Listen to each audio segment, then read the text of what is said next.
Hi everybody, Miss Rachel at the Farmingdale Public Library here, and today I'm going to show you how to upcycle an old t-shirt into a dog toy. This is a great community service craft in that you can make a bunch of toys with one shirt, and if you have a dog at home, you could give one to your dog, but donate the rest to an animal shelter. That will be a really great use of a shirt that you wouldn't wear anymore. So, let's get started. On that note, you will need for this activity an old t-shirt that you don't want anymore, like maybe one that you spilled spaghetti sauce on or it doesn't fit anymore, but it has to be a shirt that you're sure you don't want anymore because we will be using scissors and we will be cutting the shirt. When we are actually weaving the toy together, you might want either a clipboard or some masking tape to hold the braid steady. But if you could do it freehand, more power to you. So let's get started, shall we? The first thing that I'm going to do is I'm going to cut my t-shirt in strips, starting from the bottom and going up towards the top. I'm going to make these strips about 2 inches wide, which is about the same width as 2 of my fingers. But you can make them any size that you'd like, as long as they're about the same. I'm going to go up the length of the shirt. And they don't have to be perfectly straight, but do try to get them as straight as you can. It'll be much easier to cut.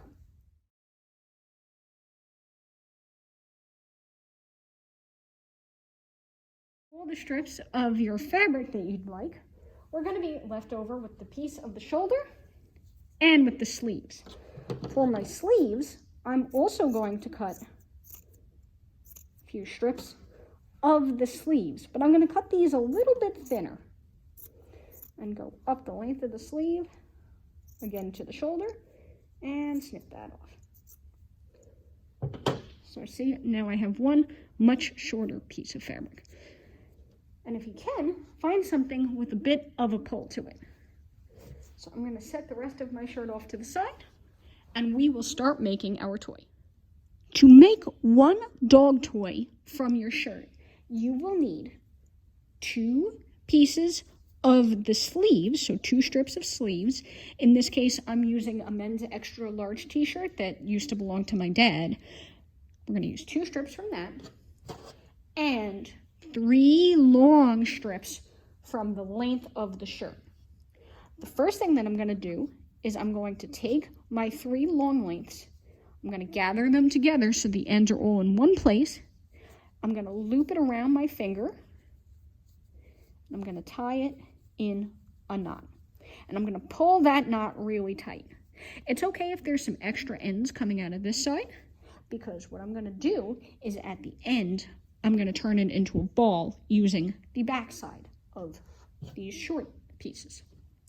For right now, though, you can take your clipboard or your masking tape to help adhere it to the table. So I'm going to go with that.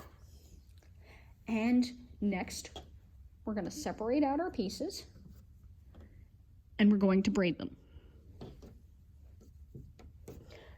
Try to pull the braid as tight as you can, because the tighter that you weave it, the less a dog will be able to rip it apart. So I'm going to pull mine very tight as I braid. But remember, the thickness of your strips of fabric will determine the overall size of your braid. Today, I'm making a thinner dog toy, which would be used for a smaller dog. This wouldn't be for a big dog like a Labrador, but this toy that I'm making right now would be fine for a smaller dog like maybe a Chihuahua. So you could scale this craft up or down depending upon how much you want to have done.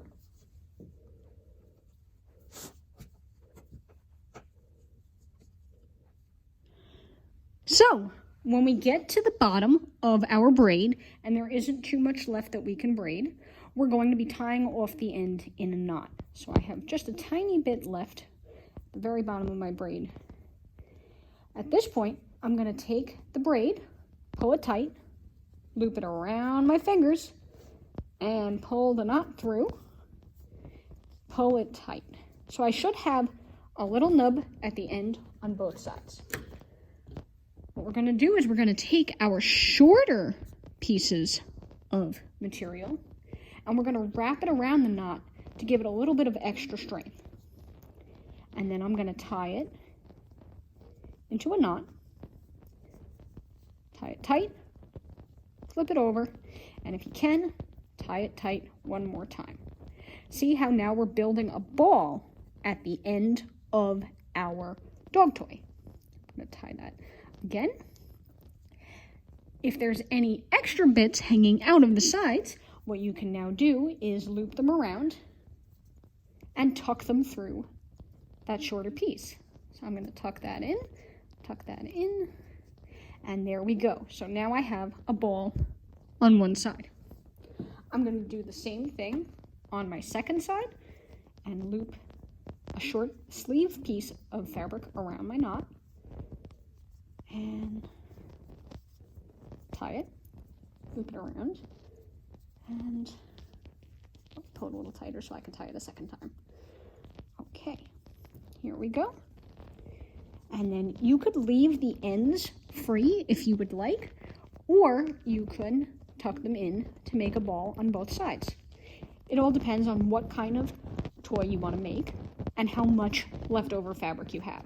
If you have a lot of leftover fabric, you can make a pretty nice ball at the end, or if you don't, you could leave it free. What we can also do is keep cutting more pieces from our sleeve to build the ball a little bit higher. So in that case, you could take your loose ends, turn them down, tuck them down, and go around the side with another piece of the sleeve and tie it off like that. Tuck in the ends, and there we go. We have one small dog toy out of many more. I only used just a little bit of this shirt, so keep going until you finish up your shirt, and then you'll have a whole bag full of toys to donate to an animal shelter. So I hope you had fun with this really great craft, and I'll look forward to seeing you again soon at some of our other programs. Thank you for participating. Thank you for donating the toys to a really worthy cause, and I'll look forward to seeing you soon. Have a great day, everybody. Bye-bye.